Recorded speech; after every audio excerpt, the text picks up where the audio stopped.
తమిళనాడు రాజకీయం అంటేనే ఒక సంచలనం. ఎప్పుడూ ఇద్దరు ద్రవిడ దిగ్గజాల మధ్య సాగే ఈ పోరులో ఈసారి సీన్ పూర్తిగా మారిపోయింది. 2026 అసెంబ్లీ ఎన్నికల పోలింగ్ తేదీ ఏప్రిల్ 23 దగ్గర పడుతుండటంతో తమిళనాడులో హీట్ మామూలుగా లేదు. మరి ఈసారి స్టాలిన్ తన కోటును కాపాడుకుంటారా, పళనిస్వామి పుంజుకుంటారా, లేక దళపతి విజయ్ తమిళగ వెట్రి కలగం చక్రం తిప్పుతుందా? ఈరోజు మన వీడియోలో క్లియర్ కట్ అనాలిసిస్ చేద్దాం. గత కొన్ని దశాబ్దాలుగా తమిళనాడు అంటే డిఎంకే వర్సెస్ అన్నా డిఎంకే, కానీ ఈసారి ఎన్నికల లెక్కలు వేరుగా ఉన్నాయి. ఇప్పుడు ప్రధాన పార్టీలు మరియు వారి వ్యూహాలను ఒకసారి చూద్దాం. మొదటిగా డిఎంకే. ప్రస్తుత ముఖ్యమంత్రి ఎంకే స్టాలిన్ తన సంక్షేమ పథకాలు, ముఖ్యంగా మహిళలకు ఉచిత బస్సు ప్రయాణం మరియు మగళీర్ ఉరుమై తొగై వంటి పథకాలపై ఆశలు పెట్టుకున్నారు. ద్రవిడ మోడల్ పాలనను ప్రజల్లోకి బలంగా తీసుకెళ్తున్నారు. అయితే కొంత వ్యతిరేకత పార్టీకి సవాల్గా మారింది. రెండవ ప్రధాన పార్టీ అన్నా డిఎంకే. ఎడప్పాడి పళనిస్వామి నాయకత్వంలో అన్నా డిఎంకే మళ్లీ పట్టు సాధించాలని చూస్తోంది. పశ్చిమ తమిళనాడులో వీరి బలం ఇప్పటికీ తగ్గలేదు. ప్రభుత్వంపై ఉన్న అసంతృప్తిని ఓట్లుగా మార్చుకోవడమే వీరి టార్గెట్. మూడవది ద ఎక్స్ ఫ్యాక్టర్, దళపతి విజయ్. ఈ ఎన్నికల్లో బిగ్గెస్ట్ సర్ప్రైజ్, విజయ్ తన తమిళగ వెట్రి కలగం పార్టీతో సోలోగా బరిలోకి దిగుతున్నారు. చివరగా సీమన్, ఎన్టీకే మరియు బీజేపీ కూడా తమ ఓట్ షేర్ను పెంచుకునే ప్రయత్నాల్లో ఉన్నాయి. ముఖ్యంగా బీజేపీ అగ్రనాయకత్వం తమిళనాడుపై ప్రత్యేక దృష్టి సారించింది.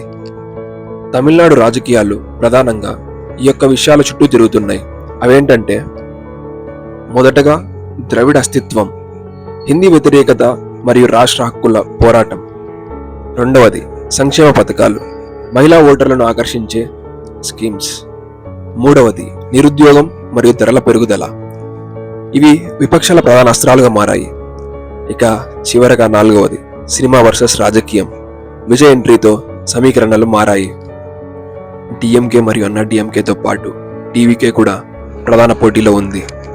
ప్రస్తుత ట్రెండ్స్ చూస్తుంటే పట్టణ ప్రాంతాల్లో డిఎంకే బలంగా కనిపిస్తోంది, కానీ గ్రామీణ మరియు పశ్చిమ బెల్టుల్లో అన్నా డిఎంకే గట్టి పోటీ ఇస్తోంది.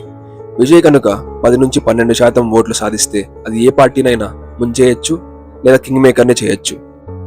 ఇది కేవలం ఒక ఎన్నిక మాత్రమే కాదు, తమిళనాడు భవిష్యత్తును నిర్ణయించే సమరం.